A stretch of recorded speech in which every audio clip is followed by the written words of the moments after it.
Chapter 18. The Telegram. Baffled for the moment, Tommy strolled into the restaurant and ordered a meal of surpassing excellence. His 4 days' imprisonment had taught him anew to value good food. He was in the middle of conveying a particularly choice morsel of sole a la Jeanette to his mouth when he caught sight of Julius entering the room. Tommy waved a menu cheerfully and succeeded in attracting the other's attention. At the sight of Tommy, Julius's eyes seemed as though they would pop out of his head. He strode across and pump-handled Tommy's hand with what seemed to the latter quite unnecessary vigor. "Holy snakes!" he ejaculated. "Is it really you?" "Of course it is. Why shouldn't it be? Why shouldn't it be? Say, man, don't you know you've been given up for dead? I guess we'd have a solemn requiem for you in another few days." "Who thought I was dead?" demanded Tommy. "Tuppence! She remembered the proverb about the good dying young, I suppose. There must be a certain amount of original sin in me to have survived. Where is Tuppence, by the way? Isn't she here?" "No. The fellows at the office said she'd just gone out." "Gone shopping, I guess. I dropped her here in the car about an hour ago. But say, can't you shed that British calm of yours and get down to it? What on God's earth have you been doing all this time?" "If you're feeding here," replied Tommy, "order now. It's going to be a long story." Julius drew up a chair to the opposite side of the table, summoned a hovering waiter, and dictated his wishes. Then he turned to Tommy. "Fire ahead. I guess you've had some few adventures." "1 or 2, replied Tommy modestly, and plunged into his recital. Julius listened spellbound. Half the dishes that were placed before him he forgot to eat. At the end he heaved a long sigh. "Bully for you! Reads like a dime novel. And now for the home front," said Tommy, stretching out his hand for a peach. "Well," drawled Julius, "I don't mind admitting we've had some adventures, too." He, in his turn, assumed the role of narrator. Beginning with his unsuccessful reconnoitering at Bournemouth, he passed on to his return to London, the buying of the car, the growing anxieties of Tuppence, the call upon Sir James, and the sensational occurrences of the previous night. "But who killed her?" asked Tommy. "I don't quite understand." "The doctor kidded himself. She took it herself," replied Julius dryly. "And Sir James? What did he think?" "Being a legal luminary, he is likewise a human oyster," replied Julius. "I should say he reserved judgment." He went on to detail the events of the morning. "Lost her memory, eh?" said Tommy with interest. "By Jove! That explains why they looked at me so queerly when I spoke of questioning her. Bit of a slip on my part, that. But it wasn't the sort of thing a fellow would be likely to guess. They didn't give you any sort of hint as to where Jane was?" Tommy shook his head regretfully. "Not a word. I'm a bit of an ass, as you know. I ought to have got more out of them somehow." "I guess you're lucky to be here at all. That bluff of yours was the goods, all right. How you ever came to think of it all so pat beats me to a frazzle." "I was in such a funk I had to think of something," said Tommy simply. There was a moment's pause, and then Tommy reverted to Mrs. Vandemeyer's death. "There's no doubt it was chloral." "I believe not. At least they call it heart failure induced by an overdose, or some such claptrap. It's all right. We don't want to be worried with an inquest. But I guess Tuppence and I, and even the highbrow Sir James, have all got the same idea." "Mr. Brown?" hazarded Tommy. "Sure thing." Tommy nodded. "All the same," he said thoughtfully, "Mr. Brown hasn't got wings. I don't see how he got in and out." "All the same," he said thoughtfully, "Mr. Brown hasn't got wings. I don't see how he got in and out." "How about some high-class thought transference stunt? Some magnetic influence that irresistibly impelled Mrs. Vandemeyer to commit suicide?" Tommy looked at him with respect. "Good, Julius. Distinctly good, especially the phraseology. But it leaves me cold. I yearn for a real Mr. Brown of flesh and blood. I think the gifted young detectives must get to work, study the entrances and exits, and tap the bumps on their foreheads until the solution of the mystery dawns on them. Let's go round to the scene of the crime. I wish we could get hold of Tuppence. The Ritz would enjoy the spectacle of the glad reunion. Inquiry at the office revealed the fact that Tuppence had not yet returned. All the same, I guess I'll have a look round upstairs, said Julius. She might be in my sitting room. He disappeared. Suddenly a diminutive boy spoke at Tommy's elbow. The young lady, she's gone away by train, I think, sir, he murmured shyly. What? Tommy wheeled round upon him. The small boy became pinker than before. The taxi, sir. I heard her tell the driver Charing Cross and to look sharp. Tommy stared at him, his eyes opening wide in surprise. Emboldened, the small boy proceeded. So I thought, haven't asked for an ABC and a Bradshaw. Tommy interrupted him. When did she ask for an ABC and a Bradshaw? When I took her the telegram, sir. A telegram? Yes, sir. When was that? About 12:30, sir. Tell me exactly what happened. The small boy drew a long breath. I took up a telegram to number 891. The lady was there. She opened it and gave a gasp, and then she said, very jolly-like, bring me up a Bradshaw and an ABC, and look sharp, Henry. My name isn't Henry, but— Never mind your name, said Tommy impatiently. Go on. Yes, sir. I brought them. And she told me to wait, and looked up something, and then she looks up at the clock, and hurry up, she says. Tell them to get me a taxi. And she begins a shoving on of her hat in front of the glass, and she was down in 2 ticks, almost as quick as I was. And I seed her going down the steps and into the taxi, and I heard her call out what I told you. The small boy stopped and replenished his lungs. Tommy continued to stare at him. At that moment, Julius rejoined him. He held an open letter in his hand. I say, Hersheimer, Tommy turned to him, Tuppence has gone off sleuthing on her own. Shucks!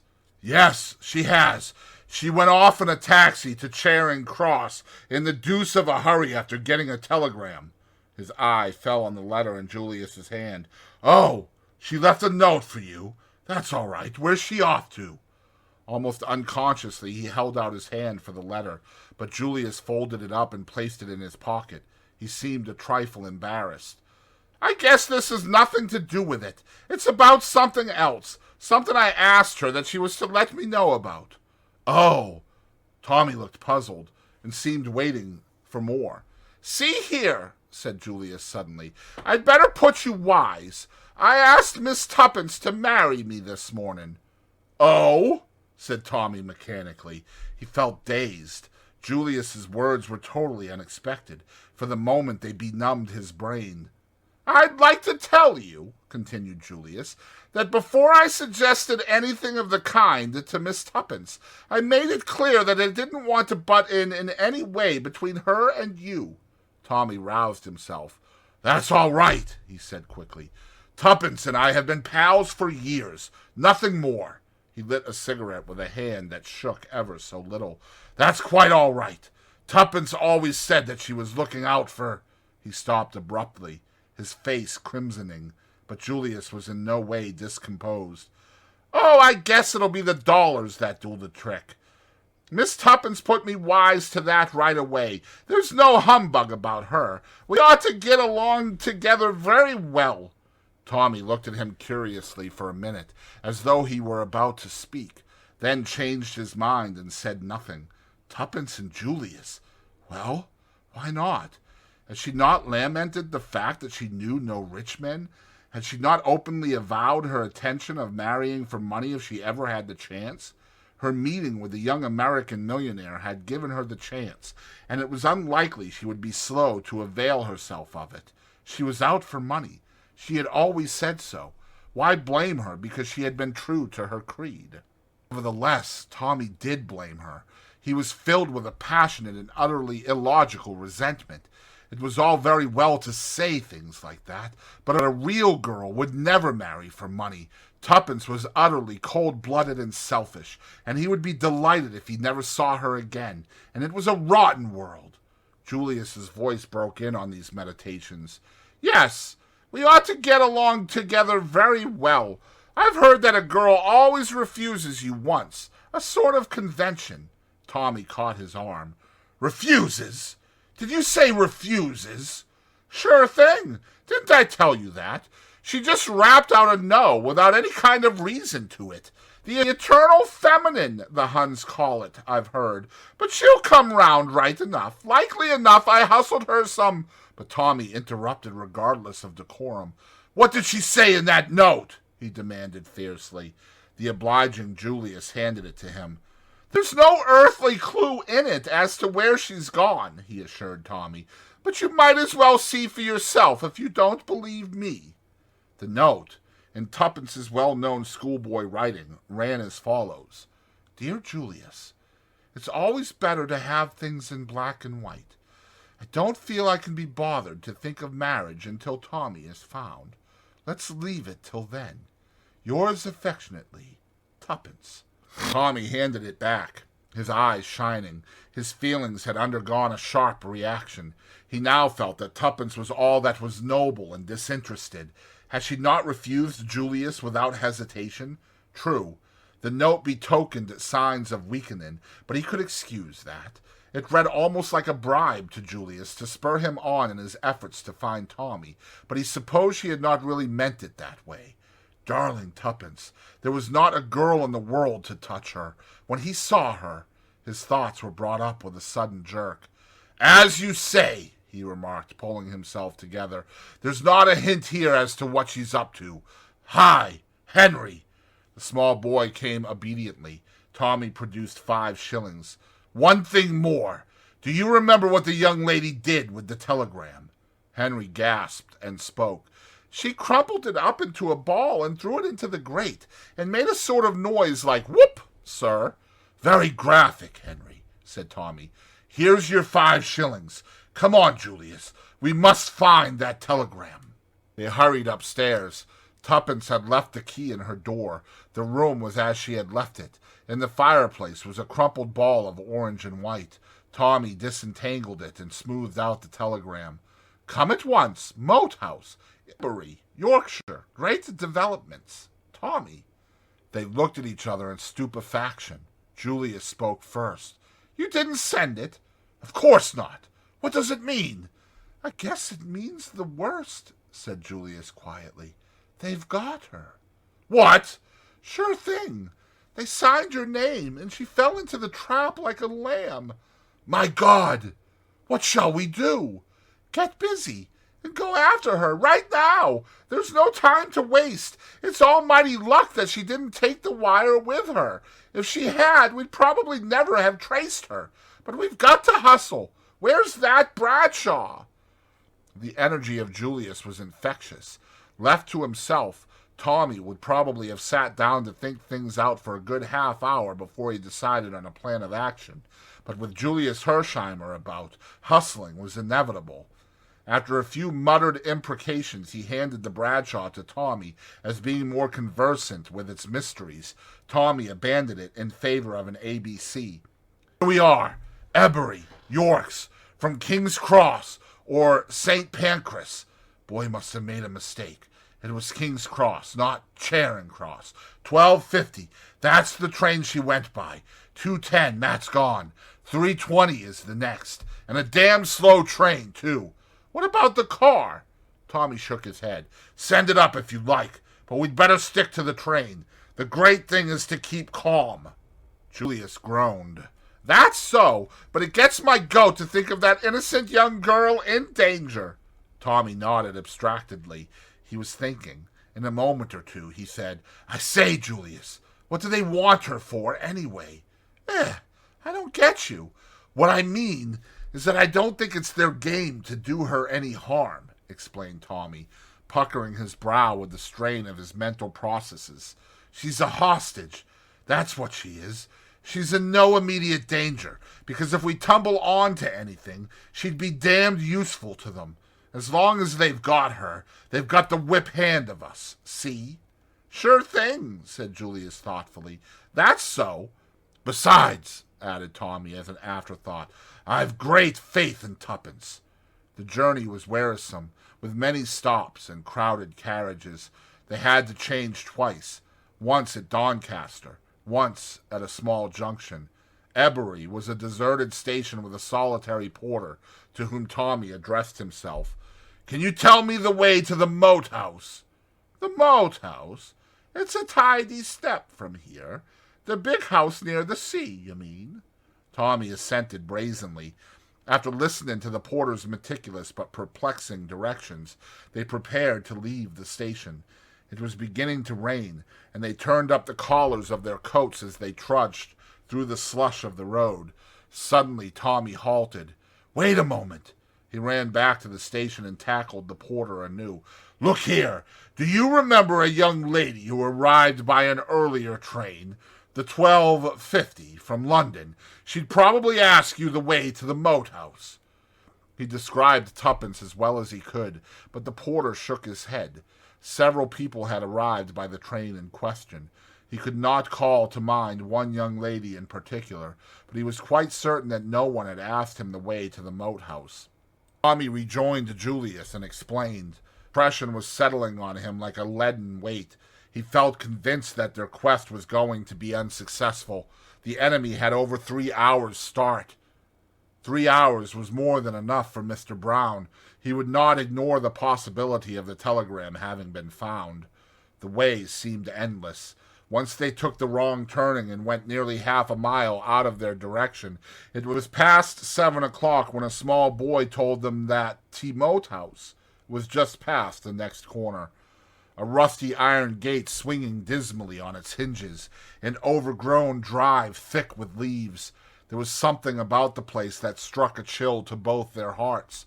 They went up the deserted drive.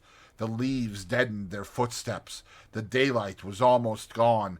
It was like walking in a world of ghosts. Overhead, the branches flapped and creaked with a mournful note. Occasionally, a sodden leaf drifted silently down, startling them with its cold touch on their cheek. A turn of the drive brought them in sight of the house. That, too, seemed empty and deserted. The shutters were closed, the steps up to the door overgrown with moss. Was it indeed to this desolate spot that Tuppence had been decoyed? It seemed hard to believe that a human footstep had passed this way for months. Julius jerked the rusty bell handle. A jangling peal rang discordantly, echoing through the emptiness within. No one came. They rang again and again, but there was no sign of life. Then they walked completely round the house. Everywhere silence and shuttered windows. If they could believe the evidence of their eyes, the place was empty. Nothing doing, said Julius. They retraced their steps slowly to the gate. There must be a village handy, continued the young American. We'd better make inquiries there. They'll know something about the place and whether there's been anyone there lately. Yes, that's not a bad idea. Proceeding up the road, they soon came to a little hamlet. On the outskirts of it, they met a workman swinging his bag of tools, and Tommy stopped him with a question. The Moat House? It's empty. Been empty for years. Mrs. Sweeney's got the key if you want to go over it. Next to the post office. Tommy thanked him. They soon found the post office, which was also a sweet and general fancy shop, and knocked at the door of the cottage next to it. A clean, wholesome-looking woman opened it. She readily produced the key of the Moat House. I doubt if it's the kind of place to suit you, sir. In a terrible state of repair. Ceilings leaking and all. 'Twould need a lot of money spent on it. Thanks, said Tommy cheerily. I dare say it'll be a washout, but houses are scarce nowadays. That they are, declared the woman heartily. My daughter and son-in-law have been looking for a decent cottage for I don't know how long. It's all the war. Upset things terribly, it has. But excuse me, sir. It'll be too dark for you to see much of the house. Hadn't you better wait until tomorrow? That's all right. We'll have a look around this evening anyway. We'd have been here before, only we lost our way. What's the best place to stay at for the night round here?" Mrs. Sweeney looked doubtful. "There's the Yorkshire Arms, but it's not much of a place for gentlemen like you." "Oh, it will do very well, thanks. By the way, you've not had a young lady here asking for this key today?" The woman shook her head. "No one's been over the place for a long time." "Thanks very much." They retraced their steps to the moat house. As the front door swung back on its hinges, protesting loudly, Julius struck a match and examined the floor carefully. Then he shook his head. "I'd swear no one's passed this way. Look at the dust, thick, not a sign of a footmark." They wandered round the deserted house. Everywhere the same tale, thick layers of dust apparently undisturbed. "This gets me," said Julius. "I don't believe Tuppence was ever in this house." "She must have been." Julius shook his head without replying. "We'll go over it again tomorrow," said Tommy. "Perhaps we'll see more in the daylight." The morrow they took up the search once more, and were reluctantly forced to the conclusion that the house had not been invaded for some considerable time. They might have left the village altogether but for a fortunate discovery of Tommy's. As they were retracing their steps to the gate, he gave a sudden cry, and stooping, picked something up from among the leaves, and held it out to Julius. It was a small gold brooch. "That's Tuppence's." "Are you sure?" "Absolutely. I've often seen her wear it." Julius drew a deep breath. "I guess that settles it. She came as far as here, anyway. We'll make that pub our headquarters and raise hell round here until we find her. Somebody must have seen her." Forthwith the campaign began. Tommy and Julius worked separately and together, but the result was the same. Nobody answering to Tuppence's description had been seen in the vicinity. They were baffled, but not discouraged. Finally they altered their tactics. Tuppence had certainly not remained long in the neighborhood of the moat house. That pointed to her having been overcome and carried away in a car. They renewed inquiries. Had anyone seen a car standing somewhere near the moat house that day? Again, they met with no success. Julius wired to town for his own car, and they scoured the neighborhood daily with unflagging zeal. A gray limousine on which they had set high hopes was traced to Harrogate, and turned out to be the property of a highly respectable maiden lady. Each day saw them set out on a new quest. Julius was like a hound on the leash. He followed up the slenderest clue. Every car that had passed through the village to the fateful day was tracked down. He forced his way into country properties and submitted the owners of the motors to a searching cross-examination. His apologies were as thorough as his methods, and seldom failed in disarming the indignation of his victims. But, as day succeeded day, they were no nearer to discovering Tuppence's whereabouts. So well had the abduction been planned that the girl seemed literally to have vanished into thin air. And another preoccupation was weighing on Tommy's mind. "Do you know how long we've been here?" he asked one morning as they sat facing each other at breakfast. "A week. We're no nearer to finding Tuppence, and next Sunday is the 29th. "Shucks," said Julius thoughtfully. "I'd almost forgotten about the 29th. I've been thinking of nothing but Tuppence." "So have I. At least I hadn't forgotten about the 29th, but it didn't seem to matter a damn in comparison to finding Tuppence. But today's the 23rd, and time's getting short. If we're ever going to get hold of her at all, we must do it before the 29th. Her life won't be worth an hour's purchase afterwards. The hostage game will be played out by then. I'm beginning to feel that we've made a big mistake in the way we set about this. We've wasted time, and we're no foreigner."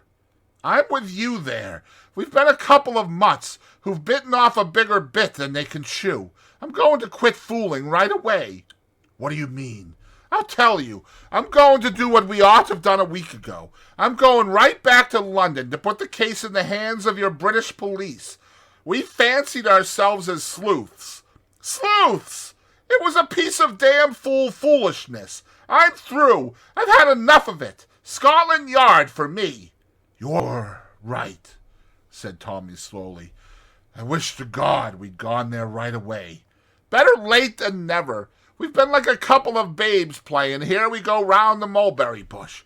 Now I'm going right along to Scotland Yard to ask them to take me by the hand and show me the way I should go.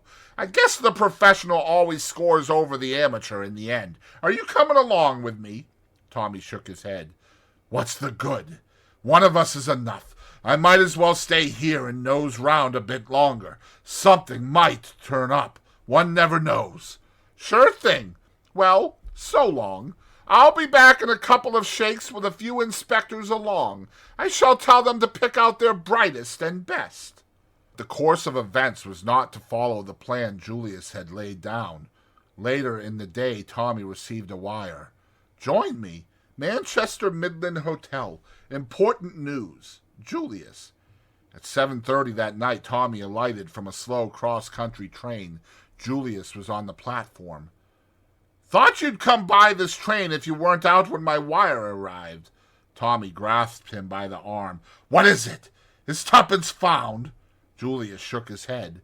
No, but I found this waiting in London. Just arrived. He handed the telegraph form to the other. Tommy's eyes opened as he read. Jane Finn found. Come Manchester Midland Hotel immediately. Peel Edgerton. Julius took the form back and folded it up. Queer, he said thoughtfully. I thought that lawyer chap had quit.